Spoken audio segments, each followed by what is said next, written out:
Let's see who we have. Why, it's Lux and Ivy from the Cramps. Welcome. Like, hi. Wow, it's dark in here. This is kind of scary. We often lose guests on the way down through the abandoned mine shaft, but you two didn't seem to have a problem. Why are you locking that door? I don't want you to worry your little red head about that. Oh. Now, why don't you two sit down, and I'll pour you some orangeade. We'll put on a little mood music, too. Yes, that's nice. Now, let's talk about your new double CD, How to Make a Monster.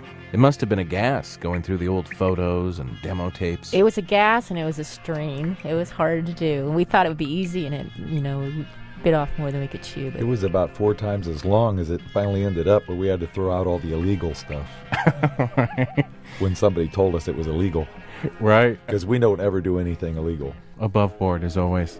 Now, as a native Northern Californian, it's kind of hard for me to come to terms with something cool coming out of Sacramento. I mean, what was your time in Sacramento like? we were out of place completely there. We would get jeered at from the street. It's true that we met hitchhiking. Later on, we'd hitchhike together, and Lux would be in drag. We went through different phases. One where I would try, look as much like Mark Bolan as I could, and he'd look like this tall woman. But we found out we'd get rides easier. Guys would say, "Hey, girls want to go to a party," and I'd do the talking, so Lux wouldn't have to use his manly voice, I'd get out of the car. And but go, I mean, we were total freaks. It was a very. It's weird because it was like kind of a hippie capital, but very uptight. Like unless you were like kind of a farmer hippie, just t-shirt and jeans, you were out of place there, and people would just catcall us out of cars. We just kind of were in fear of our lives sometimes there, and we were happy to flee. It's all about freedom, kind of like communism. Yeah. You couldn't do anything different from anyone else, but you were free. But you had a free run at the thrift stores at least. Well, yeah, we cleaned up at thrift stores, and that great store opened, Ed's Rare Records on the K Street Mall, and he kind of indoctrinated us. We said, "Why are these records so expensive? What are they?" And then he'd play them and explain and turn us on. And we were kind of scouts for him. We'd go to the junk stores and bring things and swap them for his records. Any early inspirations, vinyl-wise, that kind of set you down the road? Well, one thing I guess it doesn't influence our music much is, we're still very into doo-wop, and that was kind of our earliest collecting thing. Right after we found Ed's Red Records, we met this guy named Robert at this other record store. He was this Mexican guy that lived in West Sacramento, and he spoke more Spanish than English, and I don't know why he latched on us. We were like this odd couple or trio, and he because we'd light up a joint and he liked to stare at you. Yeah, and I think it got him out of the house. But he, and that's where we fell in love with doo-wop, mainly the doo-wop ballads, because he had his spares, like his scratchy, like when he found a better copy. He gave us a box one day of about 50 records of like his duplicates. 78. And it just got us started, amazing and it was all Wow. doo-wop. And Just gave it to us. And that's still our main fetish is the vocal group, which, clearly isn't part of what we do. We don't do harmony or anything, but it's just, that's what we're really into.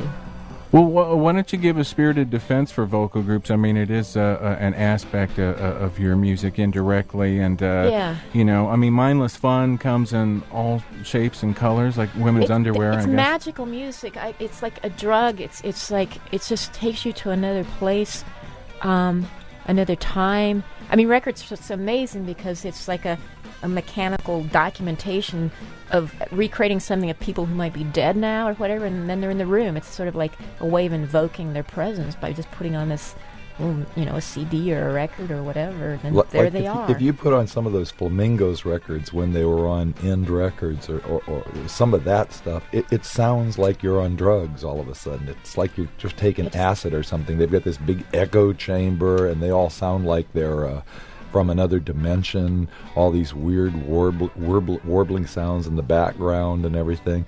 A lot of those early bird groups, all those bird groups from the 40s and the early 50s, that's what they were doing. It really was like a drug experience. It sounded like that. You got high from listening to those things. Well, I mean, you listen to something like Only Have Eyes, and it's so sexy and brooding. Yeah. I know. Spooky, it's haunted, yeah. otherworldly. Each Yeah. one of them is just like you take that little piece of plastic or 78 and you put it on, and it's just a little world unto its own. You know, it's just something. It's just a door to another dimension. And one of the things that had me salivating in the booklet was the picture of your record collection in Akron when you guys went back to yeah, on the Ohio. pool table. Yeah, we had to argue with my parents. Let us borrow the pool table, and they thought, well, maybe he'll get good at pool. Maybe he'll be good at something finally. And we just wanted it to put something to hold our records. Yeah, but it's just great seeing the cardboard boxes full of the old 45s. And you guys were doing this before the reissue era. This is really kind of uncharted territory. There were no reissues. And we even remember when we got a Sonics reissue that came out in the mid-'70s, we had to mail order that. And the only other reissue things we had was 2 records we sent to them from Holland. That was that collector label. White label records. Yeah, and we had to wait, for for 8 weeks or something for it to come from Holland. Everything else had to be original. That was the only way you could get exposed to any of that, was through originals, through finding them in thrift stores. There was no other way. Find them yourself or get some friends that have them, and there was no other way. And even we didn't have like cassettes really. Even the first, and that wasn't until like 75, Yeah. So there wasn't even like trading cassettes of things going on. I mean, I think of that as record collecting at its best, because you're out there and just looking for this cultural flotsam that has been buried by the sands of time. And again, it's almost America at its best too, because there's just this weird, unpredictable stuff that you could luck into. I mean, even in Sacramento, I just played this record the other day, the Mystery Trio on Camellia. It's this wigged-out rockabilly record. It's a super odd one. Wow. And there's just so much. I mean, that's what a lot of people don't understand. There are thousands of these records. I know. And how can there be? But there is. It's like how... there's an endless supply like an that you oil keep well, finding them still. Who else was on Camellia? What was the name of that great group? The Nervous Cats? Yeah. Oh, Yeah. Bailey's Nervous Bailey's Cats. Nervous And they're Cats, wow. so good. They're from Reading, but I guess they must have played in Sacramento. And they seem stuck in time, because in the 60s, they were doing music that sounded kind of like 50s. All Now badass, there's JD, cool. great CD of that stuff out now, but we were finding those singles from those guys Yeah. when we were living on that Camellia label. It was And just great stuff. what I think about it is that it's almost more about the kind of freewheeling entrepreneurial environment that existed, in the 50s and 60s, when some guy who owns a hardware store could take $500, record his kid's band. There was potential to get it Anything played. could be a hit. Yeah. It was reasonable to think anything could be a hit. And It every happened one of them all thought the they were time. going to have a hit too. They were convinced. And when you heard the radio, you would hear, Frank Sinatra next to a rock and roll record, next to, and it was all mixed up. I mean, I remember when FM started, everyone was like, God, get rid of that top 40. But the thing with top 40, everyone heard it. All your neighbors heard the same songs that you did, so everyone was in on it. It's that record by the Phantom, that guy, that's just the craziest record ever recorded and stuff like that. And that guy recorded that insane, crazy thing and then said, I know where Pat Boone goes to church. And he ran out there and grabbed Pat Boone coming out of church and said, you got to listen to my record. It's crazy. It's from hell. It's rockabilly. It's out of control. You'll love it, Pat. And he put it out on Doc. And he put it out, It's such a remarkable record. Every time I play it, I know the scream is coming. Yeah. But I jump every time. It startles me.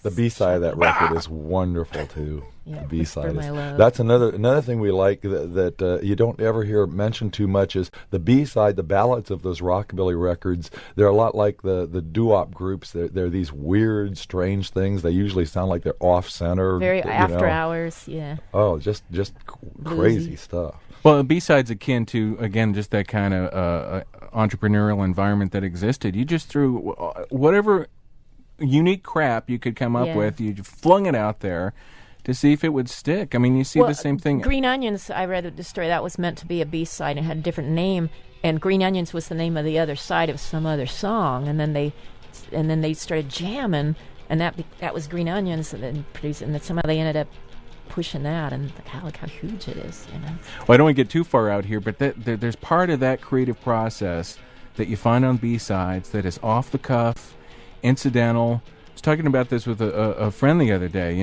saying Louie Louie or Texas Chainsaw Massacre, just little stupid incidental things that become totally inspiring.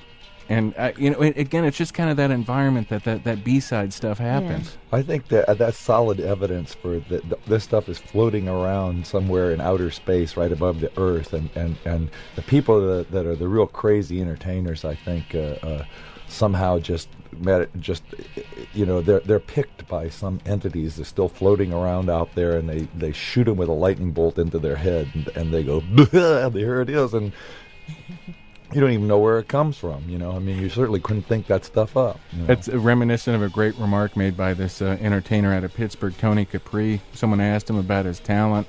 He said, God made the pizza, I just deliver. So, to say, it just happens. I can't help it. Cheesy. Yeah. So, just to kind of finish up on the record thing, another, I think, inspiring aspect of it, or important aspect of record collecting, again at its best, is that you're forced to kind of assemble things on your own. You go and you dig through a pile of 45s. It's country, it's gospel, it's blues. You end up discovering different stuff, and then there's kind of an art to the way you compile it on your own, and you see that unifying thread between Reverend Elder Beck, Winehead Willie Put That Bottle Down, to the Swanks Ghost Train. Yeah. And you can make your tapes, and it seems like junking for records kind of inspires that. Yeah. I think record collecting fiends, I know when like with our record collection, we'll just be going crazy and drinking too much coffee and whatever, and we'll say, how about if we put all the blue labels together? How about in alphabetical order? Oh no, how about in the years they came out? Well, wait a minute, how about record labels? Wow, what an idea, and. Before long, you're completely insane, which is the point. One thing about the records, too, and digging through stuff, I always like to get things I've never heard of before, that like the obscure and bizarre has a constant hold on me. And I found over the years certain good words to look in titles. I wonder if you have some. I mean, boogie, beatnik, bug, chicken. Those are got to be, and we do. I can't think of which ones, but there are things you get to know the look of a label, and even we'd even been told early on that that even publishing, like BMI would publish rock and roll, but if it's ASCAP, they wouldn't. I guess they had their criteria, and they wouldn't publish things. So just avoid it if it's ASCAP. But I don't know. You might lose something doing that too. And I like any of those Bug records because I'm old enough to remember I would watch in the windows at the teenage dances and stuff. My older brother, who thought he was Marlon Brando and stuff like that, would go to all these dances. I had to stand out and look in the windows, but there were these girls, just the sexiest girls you've ever seen, in the tightest clothes and stuff there.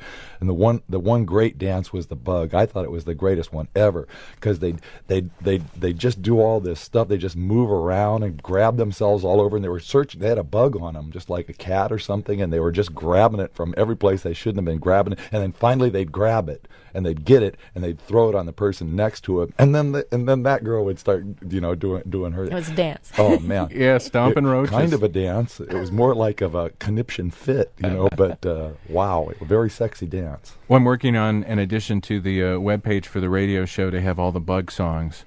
And have it like Crawling with Roaches. So look for that in the near future.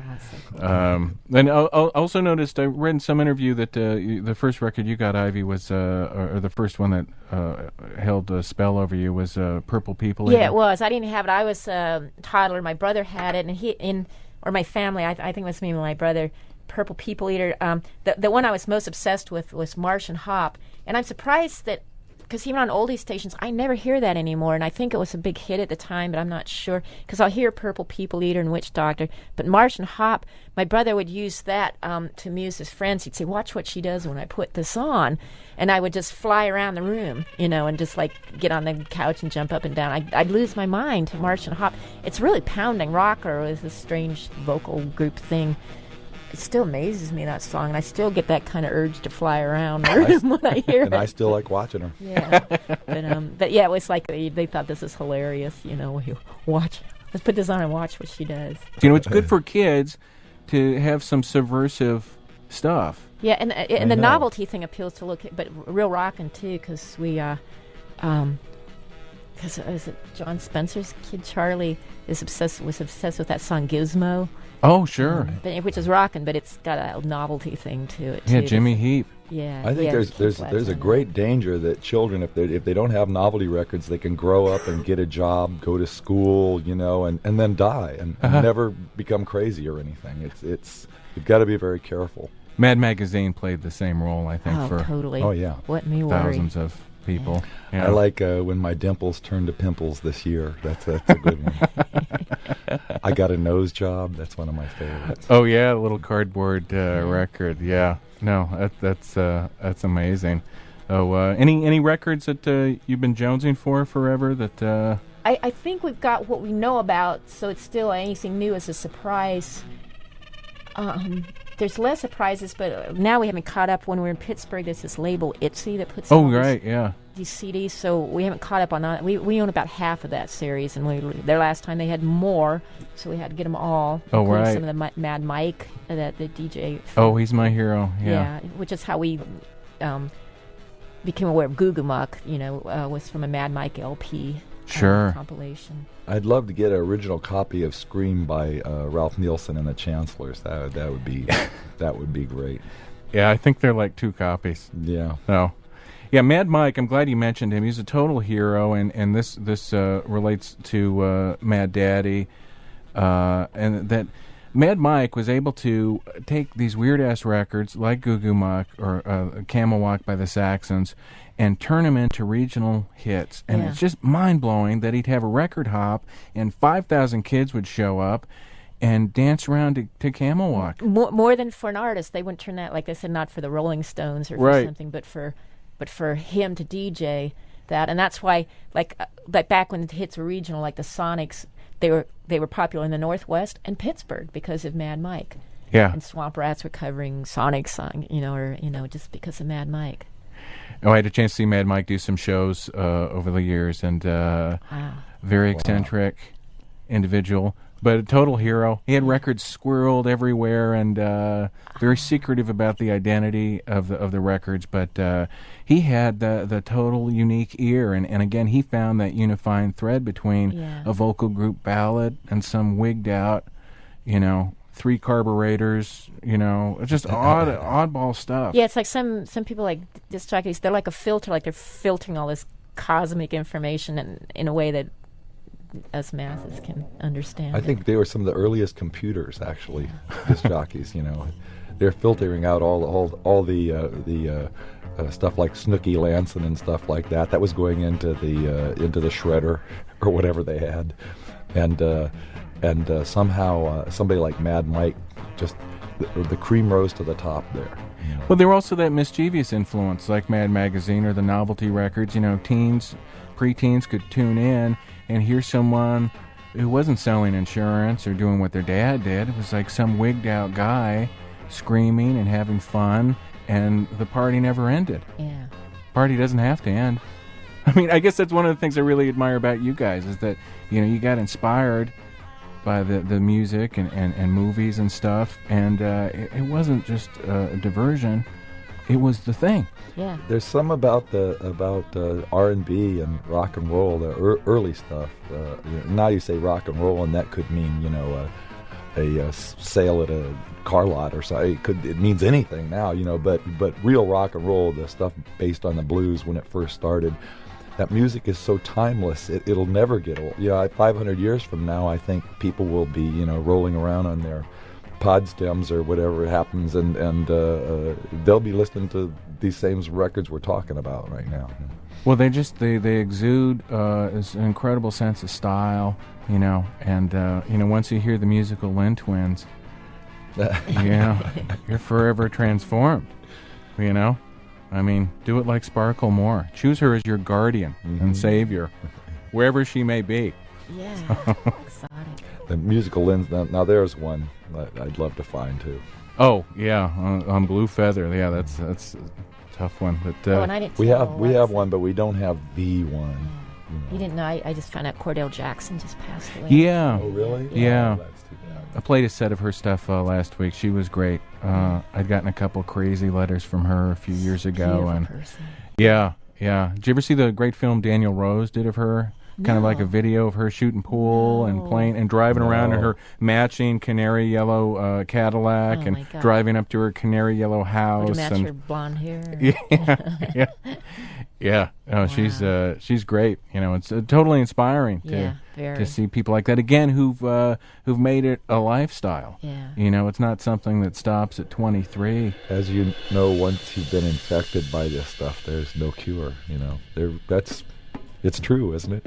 I don't think radiation would help. It might make it worse. Yeah. No. I mean, once you dig it, you can't quit. There's no quota. Thrill after thrill. Wild for kicks.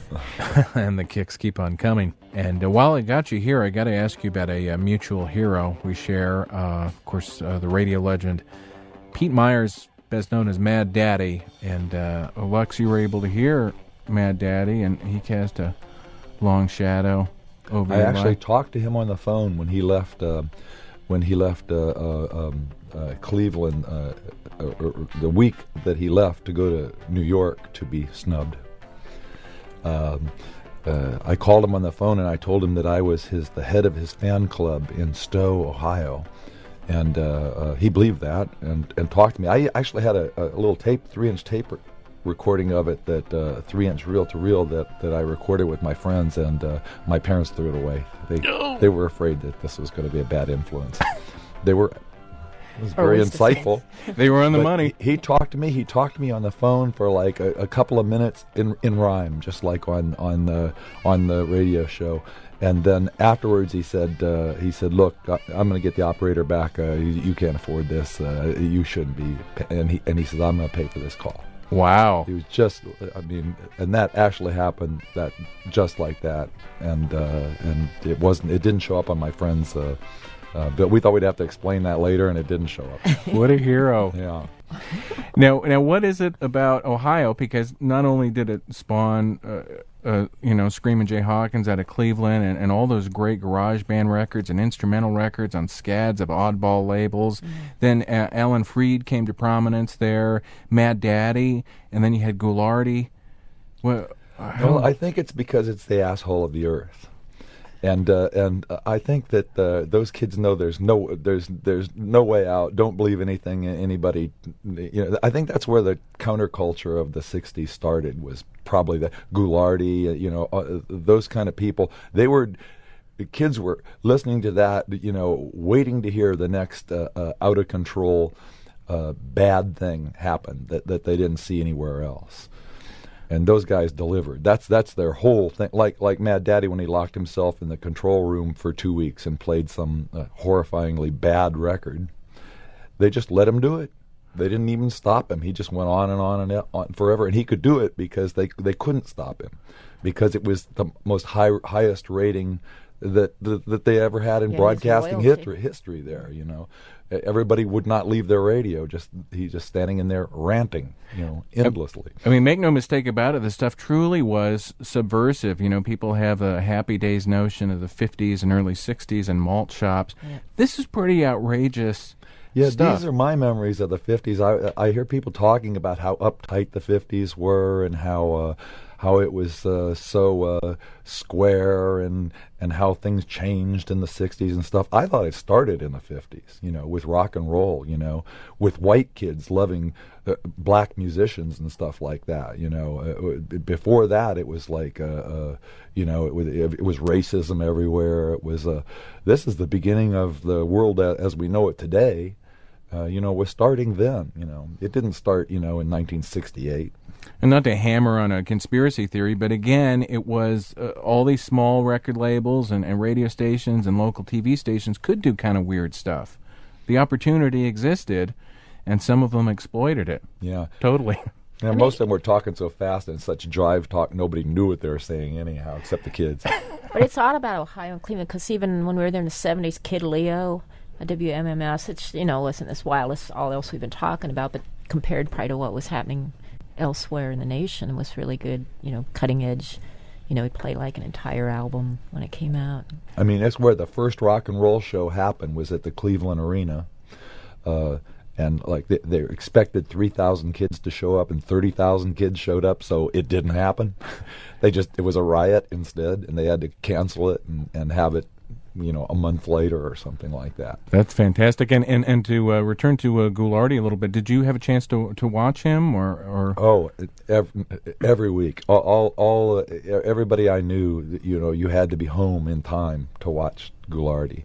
It was just out of control. But Mad Daddy, you were talking about the wavy thing around his head and everything. Mad Daddy actually started that before Ghoulardi. That wavy thing, and when he was a horror movie host on WJW, and he was a bat, so it was just his head that was wavy thing around the oscillating around the outside of the screen, and then his head upside down on the TV screen with a light on him, and because he was a bat hanging upside down. He also you'd stand there and watch him, and it was an upside down head on your TV set. It was real. That was really amazing. And there's an old ad from an air check where he sold Batty Bucks, where kids could get shoes. I had a little pair. Shoes. You had a pair of Batty Bucks? He had Batty Bucks. Wow. They were like brown hush puppies, but they had a big black bat on the front of them, right? With the laces went through the bat. This is something you got to sell at your shows. Have some Maybe we Cramps should, Batty we Bucks. should Yeah. make reach into the Batty Bucks. Yeah, that's when I first became a star at school with my Batty Bucks. That's great. You just like terrorize the fifth graders. And there were Ghoulardi shakes, didn't you say? Were like I those was constantly Manners. sick from the Ghoulardi, Manners. the big Ghoulardi milkshakes. Well, they were blue, right? They were dyed in kind blue of or- fluorescent green, blue-green. So I've got one of those old Yeah. Manners mugs, and you could see through the bottom of it. Mhm. So any other radio heroes over the years? Those were the two big The ones. two biggies, Yeah, there was nothing spectacular in Sacramento. There was, Right. Johnny Hyde was the local guy. It wasn't that great. And I guess the other interesting ones we've heard was later was the Dewey Phillips. Of Oh, course, it's sure. really cool. The pill-fueled And who's frenzy. Jasbo Collins. That we weren't exposed to growing up. Also, Tim Conway was there with Ghoulardi at that same time and everything. So he was doing some pretty wacky stuff. Now, it was called Tom Conway then, but he was doing some crazy stuff. And there was another disc jockey, I can't remember his name, but he'd make up these long, elaborate stories. I can't remember his name, but it was really great. He'd have a story about the kid that was going to Washington to these things would go on for 2 minutes about a kid going to Washington, and he was so excited about getting to the Washington Monument to see the Washington Monument, but you had to sign in before you went in there, and these two nuns were signing the book and everything, and the kid was trying to run past him. His mother was holding him and everything like that, and the kid says, "I want to go, Mom. I want to go, Mom." And the mother said to him, "Wait till the nuns sign, Shelley." And he'd do dumbass things like that. He'd just make this stuff up on and on and on. But I can't even remember his name. Wow. Now, you guys have always been big movie fans, horror films, monster movies. That's informed a lot of what the Cramps do. I think those things are like little nightmares.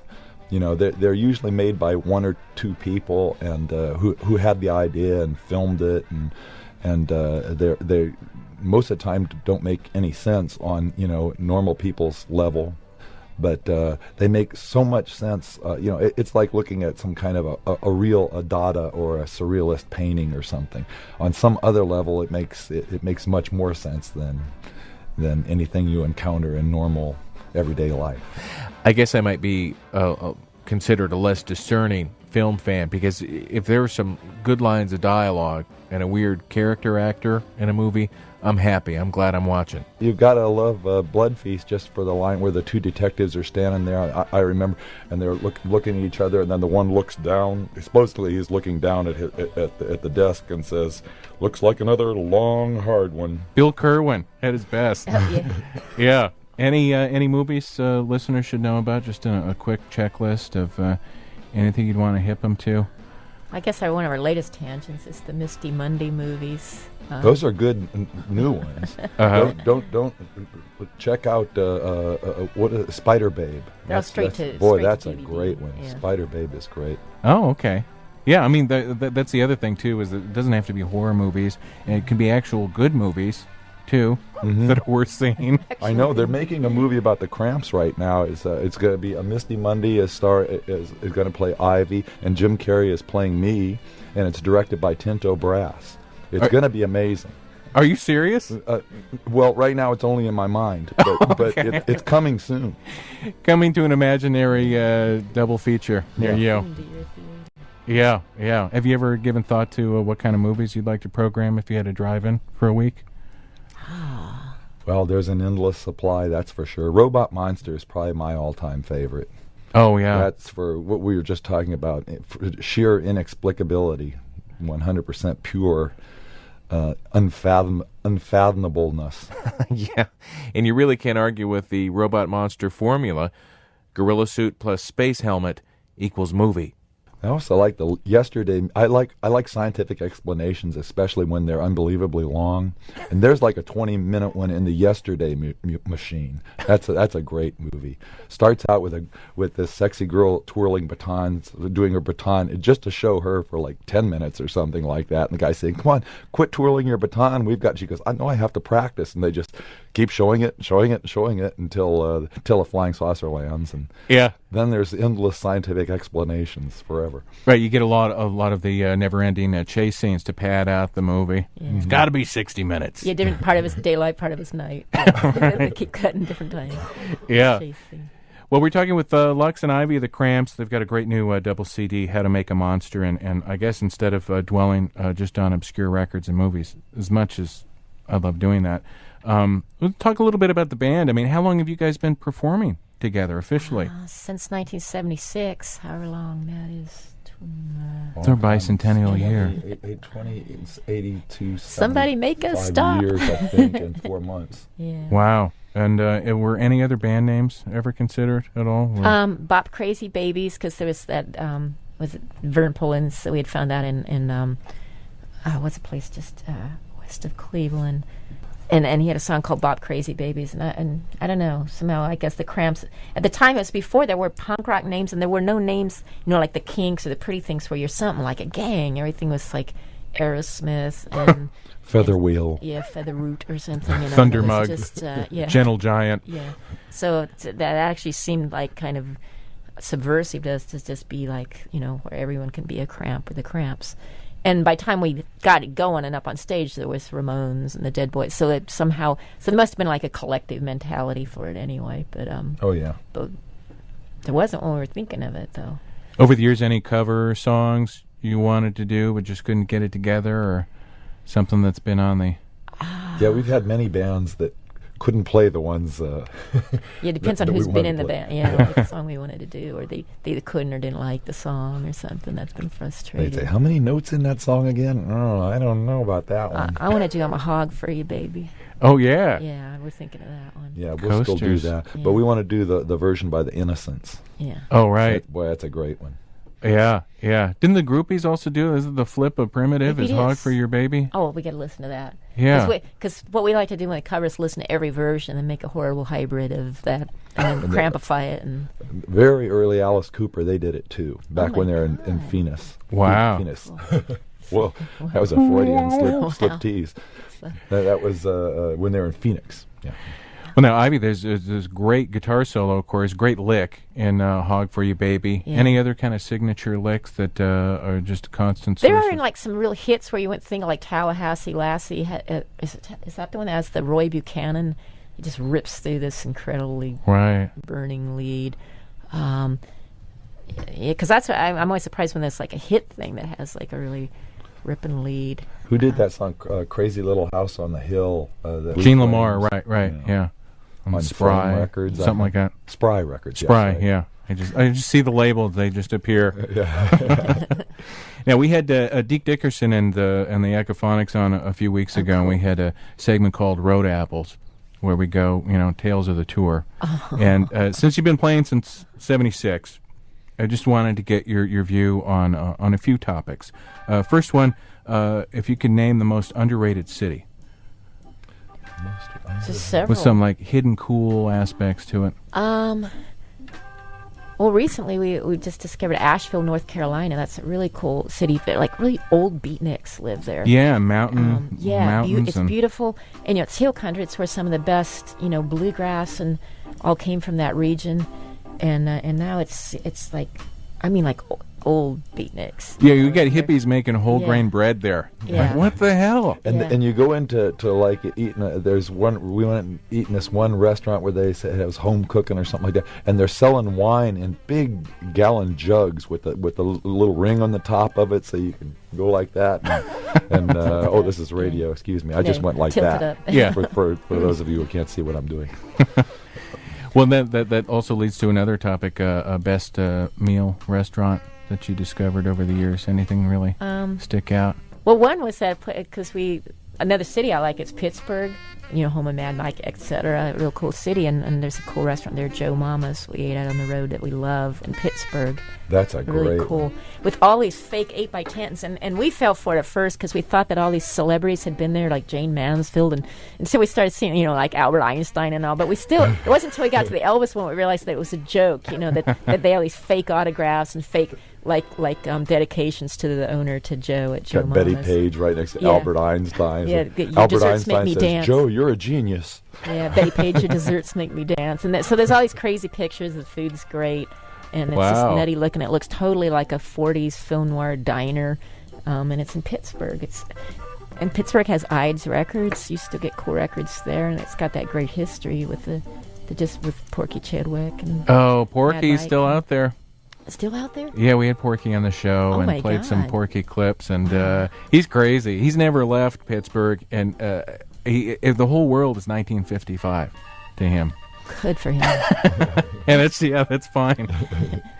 Now let's move on with the Road Apples. The next topic: sleaziest motel you ever stayed in. Oh, one would be the Alamo in is that the name of that one in Memphis? Yeah.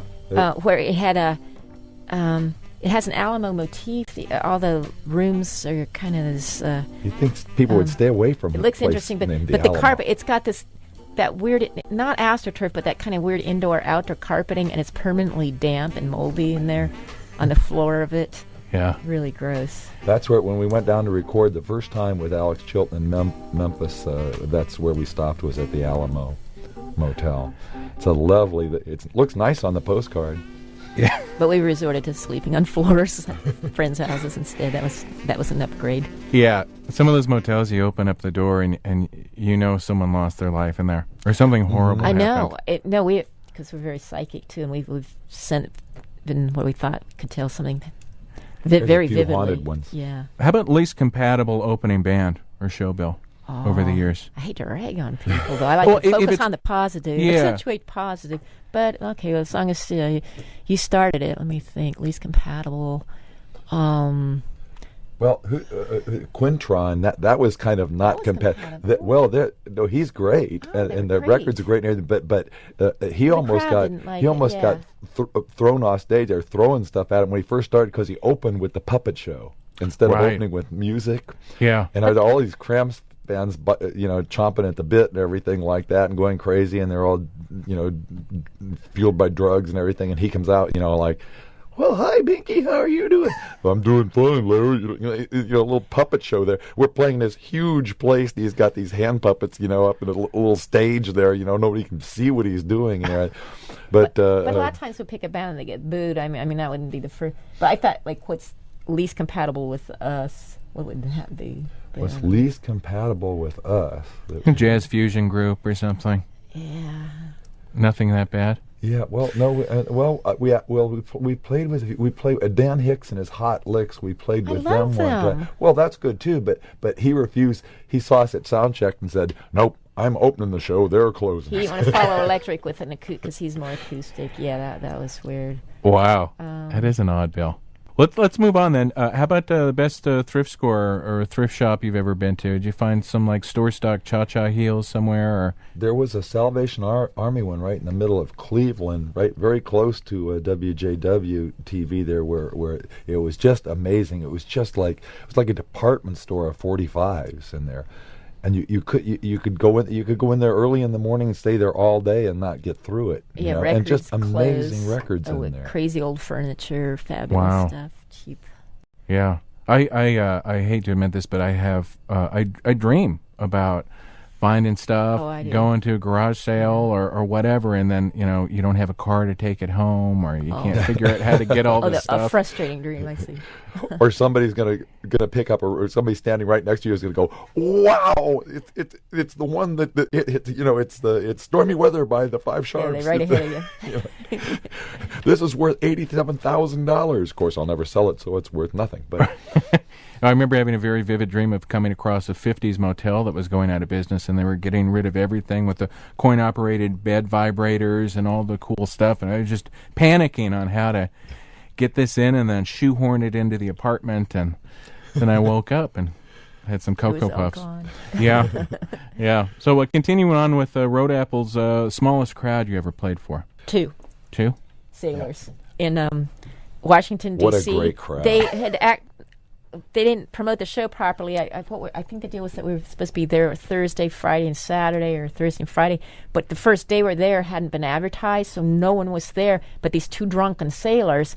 And we're there. We didn't have anything else to do. they were doing with cartwheels ourselves. in front of And us. so we played. It was like, okay, well, we're here. It's kind of, too bad. But, and they just went nuts. They Well, didn't know who actually- we were. I don't know why they were there. They were just there to drink. They were drunk. It was also the weirdest audience because there was actually three people there. There were the two drunken typewriter. sailors, and there was a rock critic that stayed like 100 feet away in the back of the room with a typewriter. And he was doing a review of it with a typewriter, and I thought, well, this is what rock music is all about today. Wow. A band, two drunken sailors, and a rock critic writing with a typewriter. That's right up there with Napa State Hospital, Yeah, I it would is. think. How about the most ridiculous request you've ever received? An earnest request. Well, we had a record company executive when we were on a certain label when we did some radio benefit, which they're never really benefits. They just claim that their expenses were high, but whatever. That we were told to do this radio big. I'm talking about these like chain radio, whatever you call that. The Edge or whatever. And it was a Christmas time thing with a lot of bands, and this certain executive asked, "Will you sing Rudolph the Red-Nosed Reindeer with this other band that was on the bill?" They might be giants, so we also like too. They're really cool guys. After we finish Surf and Bird, and we're going to get together with all these other bands and sing Rudolph the Red-Nosed and we thought it was Reindeer. kind of like, "Oh, that's funny," and he says, "No, I mean No, it," I mean it. and No. like, so that. I mean it, or you're fired. So definitely the most ridiculous request would be from a record company executive, a major label record company. I did sing Rudolph the Red-Nosed Reindeer for him, though, while they were playing Surf and Bird. So everybody was happy in the end. A unique hybrid. Now, best driving song or artist? A personal favorite would be Conway Twitty's Big Town, like heavy guitar, and it's like a great one to That would be really great. hit the roads with.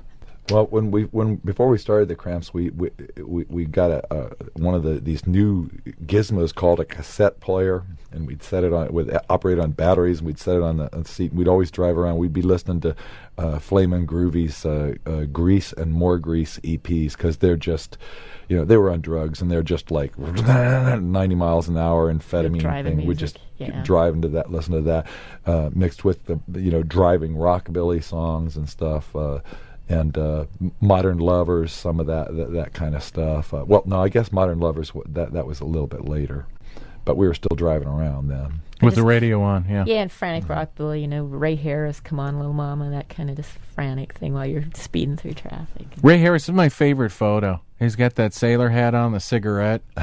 It's like it's not the Ursula Hickey. It's for me, it's Ray Harris. Yeah. It's like, this guy's going to kick my ass. Yeah.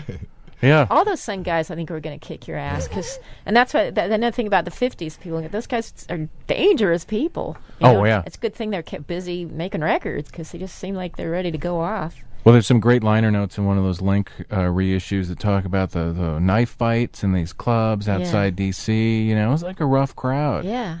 Yeah. There was a girl that she got all when she saw us at CBGB. She started going out by Jack Scott, The Way I Walk, and buying all these records, and all of a sudden she is wearing poodle skirts and fuzzy dice and all this kind of stuff. She says, I'm going to go down there and interview some of these guys and everything, and she came back like 2 weeks later saying, they all tried to rape me. Good for you, boys. Come over here, honey. Sit on my lap there. Yeah. Now, we've covered driving songs. What's the best part about coming home? being able to drive, because when we tour, we're on a bus and we don't have a car, and that's nice because it makes it easier. You can sleep on a bus overnight, but just being behind a wheel, that's the best part of getting home, and we can't wait. We'll even do it just to get our bags. I said, well, we'll get a cab to get your bag. And you're like, no, I want my car, and That's the best way to listen to rock and roll in a car driving. Yeah, I know some different record producers would throw stuff on cassettes and listen to it in a car because that's where most people are going to listen to it. We always do it. Yeah, we hear it in different ways. At home, we don't hear the detail that we hear when we're in the car. Somehow, when you're right there in that small space with it, it's just there's just all kinds of stuff going on that I guess when you're home and you're messing around doing things, or you just don't hear everything. When you're in a car, some way you can tell that this is a dud, or wow, this is great. This is the best thing that ever happened. You can tell. Then there are the occasional records that just totally lock in. Yeah. When you're driving and all of a sudden you're excited and revitalized and it's 2 a.m. or whatever and you're... Yeah. You ever do that? Listen to one song over and over and over again? Oh, yeah. All the time. There's a song by the Fleetwoods, a cappella version of Unchained Melody. It's like, talk about a great vocal group record. It's unbelievable. It's a cappella. It's unbelievably amazing. It's like drugs, that song. It's really great. I think the one I play the most over and over is Time Funnel by Jan Davis. There's something about it. I have to play it again as soon as it ends, over and over and over. Yeah, I always love those stories of Phil Spector clearing out his house with guests by locking in on one record and playing it at deafening volumes. Oh, we did that when our neighbor's house went up for sale, when there were certain people looking at the house. Ones that, like if they had like kids and stuff, we were like blasting the most satanic thing out our window we could, and it seemed to work because we got cool neighbors there, and they babysitting our cats. But I forget the name of that record. It's some kind of really dumbass heavy metal song that's like just the worst thing that you ever heard. And no one could like it. Yeah, the band that made it probably didn't like it. And we would blast that. Yeah. You'd see, and they'd turn around before they got the front door. I had a Neighbor Warfare CD, the World Saxophone Quartet. It's just like a ton of saxophones bleeding as loud as possible. And that really sends a message. Just like a ferocious, angry roar. Yeah. Now, you mentioned you have cats. So what are their names? Torchy. Her nickname's Shorty. Cleo, Cleopatra. She has a few nicknames. And Opal. Who's kind of feral, but she's friendly with us. She was feral for her first year. Torchy and Cleo are sisters. All right. We can't tell. Opal might be a monkey. We can't tell. Yeah. He calls her Squat because she's part squirrel and part cat. A simian bastard. Yeah. Now, Halloween's coming up, of course. It's got to be a favorite time of year for you. Definitely. Any notable costumes over the years that were favorites? I just like putting on a dress. Sure. Any old dress. But I got a great one. I found it in Knoxville, Tennessee, in a junk store there. Ivy found it actually, and said, "Here, this is you." This is you. It's like something Liberace would wear at home. It fits me perfectly, and it's like a photographs of material with buckles and straps all over it. Photograph of leather. It's like polyester. Yeah, photograph of leather straps. Wow. It's really great. Where will you be debuting this gown? In San Francisco. Okay. Very good. We're playing there with Davy Allen and the Arrows. Oh, cool. Yeah. He's a real hero. Certainly is. Yeah. That's going to be great. His UFO is certainly a great out-of-control record. Well, Lux and Ivy, thanks so much for crawling down here into the Furline Fallout Shelter and talking. Thank you. Boy, it's wet in here, though. Jeez. It's a little damp, Yeah. and I apologize for that. He's got that clammy indoor-outdoor. What is that smell? Sorry about the lizards, too.